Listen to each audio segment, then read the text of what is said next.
Bismillahirrahmanirrahim. Assalamualaikum warahmatullahi wabarakatuh. Perkenalkan, nama saya Fatahul Abdi Alfarizi dengan no NPM 1002022222027. Saya merupakan mahasiswa Fakultas Dakwah jurusan Komunikasi Penyiaran Islam. Di sini saya akan memaparkan sebuah materi berkaitan dengan prinsip negosiasi. Namun di sini saya menekankan prinsip-prinsip yang dipelopori oleh Roger Dawson. Pengertian negosiasi secara umum merupakan sebuah proses komunikasi dua arah atau dua pihak yang dimana kedua pihak yang memiliki kepentingan berbeda namun ingin mencapai sebuah tujuan atau kesepakatan bersama, dan jelas kedua pihak tersebut harus saling menguntungkan satu sama lain. Negosiasi biasanya dapat ditemukan dalam forum seperti jual beli, barter, trade, tawar menawar, yang dimana secara umumnya selalu ada penerapan prinsip yakni win-win solution, atau secara singkatnya prinsip yang dimana kedua pihak itu dapat mencapai kepuasannya. Namun menurut Roger Dawson, negosiasi adalah sebuah proses berunding yang dimana dilakukan antara dua pihak atau lebih, dan nanti pada akhirnya mencapai sebuah kesepakatan bersama. Dan biasanya negosiasi ini dilakukan baik satu orang dengan lainnya, orang dengan orang, orang dengan kelompok, ataupun kelompok dengan kelompok, baik keluarga ataupun partner bisnis. Apa itu fungsi dan tujuan di dalam negosiasi? Fungsi negosiasi jelas untuk sebuah mencapai kesepakatan, penyelesaian konflik, menciptakan sebuah lapangan kerja, mengoptimalisasi hasil, ataupun membangun sebuah hubungan. Adapun tujuan utama negosiasi yakni mencapai sebuah kesepakatan, atau yang tadi saya sebut win-win solution. Namun bisa juga sebagai media untuk menyelesaikan sebuah perbedaan, baik kepentingan ataupun sebuah tujuan. Dan jelas negosiasi mempunyai tujuan menciptakan sebuah solusi, menyelesaikan konflik, membuat sebuah perjanjian ataupun kerjasama.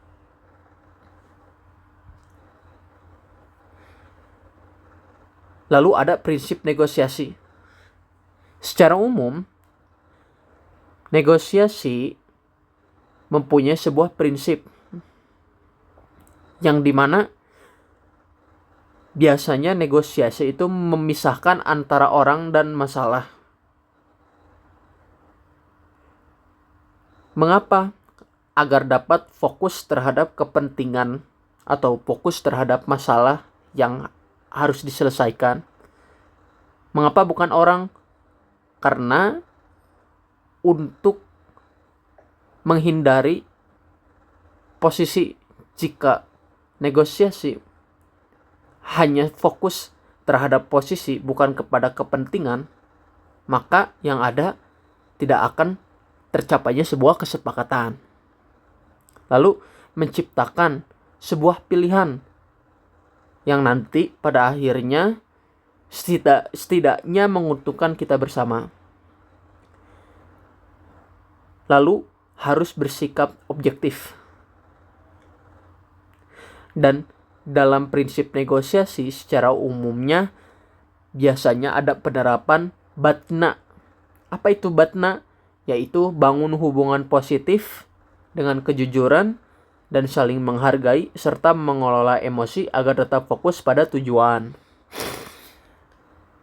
Namun bagi Roger Dawson, negosiasi itu menekankan hampir aspek-aspek yang ada di dalam sebuah komunikasi,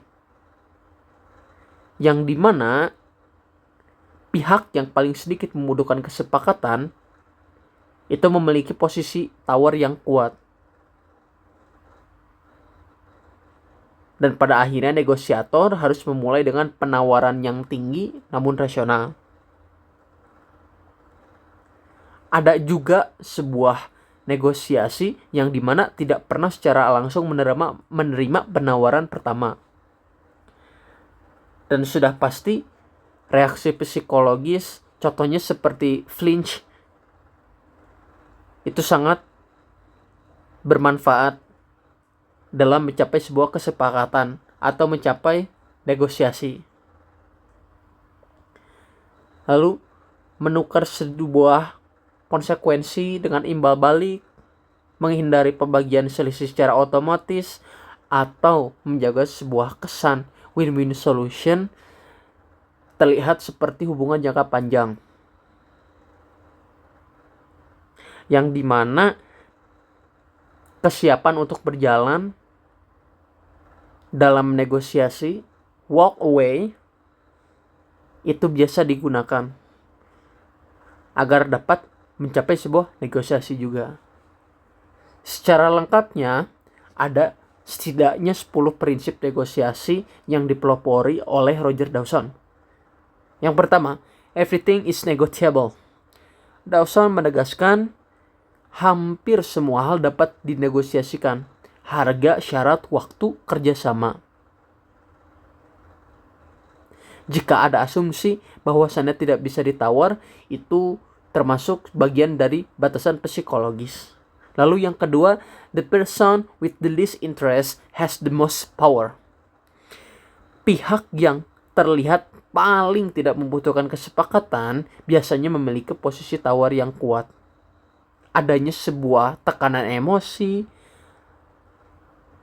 atau kebutuhan mendesak yang dimana itu menjadi sebuah akar yang dapat melemahkan daya negosiasi, dan biasanya itu menjadi sebuah peluang bahwasanya ada, bisa dikatakan, sebuah keuntungan yang lebih di dalam posisi tersebut. Lalu yang ketiga, start high but be reasonable. Artinya apa? Ketika kita menawarkan sebuah penawaran yang tinggi atau biasa kita sebut anchor, memberi sebuah ruang konversi, namun kita tidak boleh mengorbankan tujuan akhir. Start high, kita memulai dengan penawaran yang tinggi, namun reasonable, mempunyai alasan atau mempunyai sebuah langkah yang rasional agar tidak memicu sebuah kerugian ataupun penolakan di dalam negosiasi. Lalu selanjutnya, never say yes to the first offer.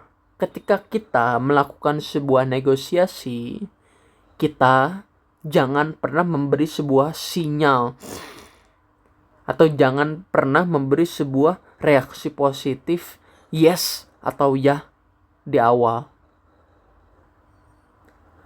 Agar apa? Agar kita dapat memikirkan sebuah tingkah atau langkah yang lebih rasional dan presisi, dan setidaknya kita dapat mencapai sebuah kesepakatan yang lebih memuaskan. Lalu selanjutnya, use the flinch reaction. Reaksi kaget atau terkejut itu setidaknya mampu atau harus digunakan untuk apa? Mendorong sebuah reaksi psikologis di dalam negosiasi. Kita dapat mengatur baik rendah atau tingginya sebuah penawaran yang nanti pada akhirnya kita dapat menerima sesuai dengan tujuan awal kita. Lalu trade, don't give concessions. Setiap konsesi atau konsekuensi itu harus ditukar dengan konsekuensi lain, yang dimana tidak boleh sampai memberi timbal balik yang melemahkan. Jadi ketika kita melakukan sebuah pertukaran, sebuah negosiasi, jangan sampai negosiasi itu melemahkan posisi kita. Lalu, use silence as a weapon. Diam di dalam sebuah negosiasi itu memberi sebuah pengaruh psikologis yang cenderung mendorong seorang negosiator merasa untuk memperbaiki sebuah tawarannya dengan rasa ketidaknyamanan. Lalu, avoid splitting the difference automatically. Apa artinya? Jangan pernah membagi selisih sebuah perbedaan dalam negosiasi itu di tengah negosiasi atau di tengah proses negosiasi. Mengapa ketika kita melakukan hal tersebut kita akan mengabaikan nilai yang sebenarnya dari sebuah kesepakatan?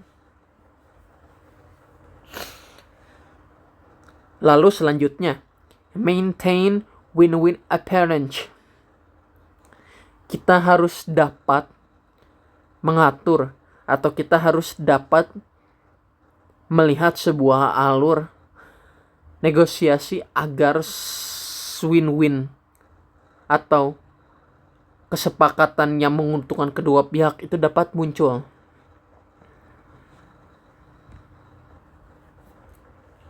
Kesimpulan dari prinsip-prinsip negosiasi Roger Dawson, negosiasi yang efektif bukan semata soal siapa yang lebih kuat, namun siapa yang paling siap, baik secara strategis dan psikologi. Dengan kita yang dapat memahami sebuah kepentingan pihak lawan, lalu dapat mengelola persepsi nilai, penguasaan waktu, lalu penggunaan konsekuensi dan komunikasi yang terukur, maka negosiasi dapat mencapai sebuah kesepakatan yang setidaknya menguntungkan tanpa harus merusak sebuah hubungan jangka panjang di dalam negosiasi itu sendiri, sekaligus menjaga posisi tawar atau menjaga posisi sebuah negosiasi tetap unggul hingga akhir proses. Itu sebuah materi mengenai negosiasi yang sudah saya paparkan. Maka dari itu saya berharap dari materi yang saya dapat sampaikan ini dapat menjadi sebuah manfaat yang setidaknya kita dapat lakukan di kehidupan sehari-hari. Dan tentunya saya pun berharap dari materi yang saya sampaikan ini menjadi sebuah pahala atau amal jariah, karena sebaik-baiknya sebuah hal yang ada di dunia ini adalah ilmu. Sekian dari saya. Wassalamualaikum warahmatullahi wabarakatuh.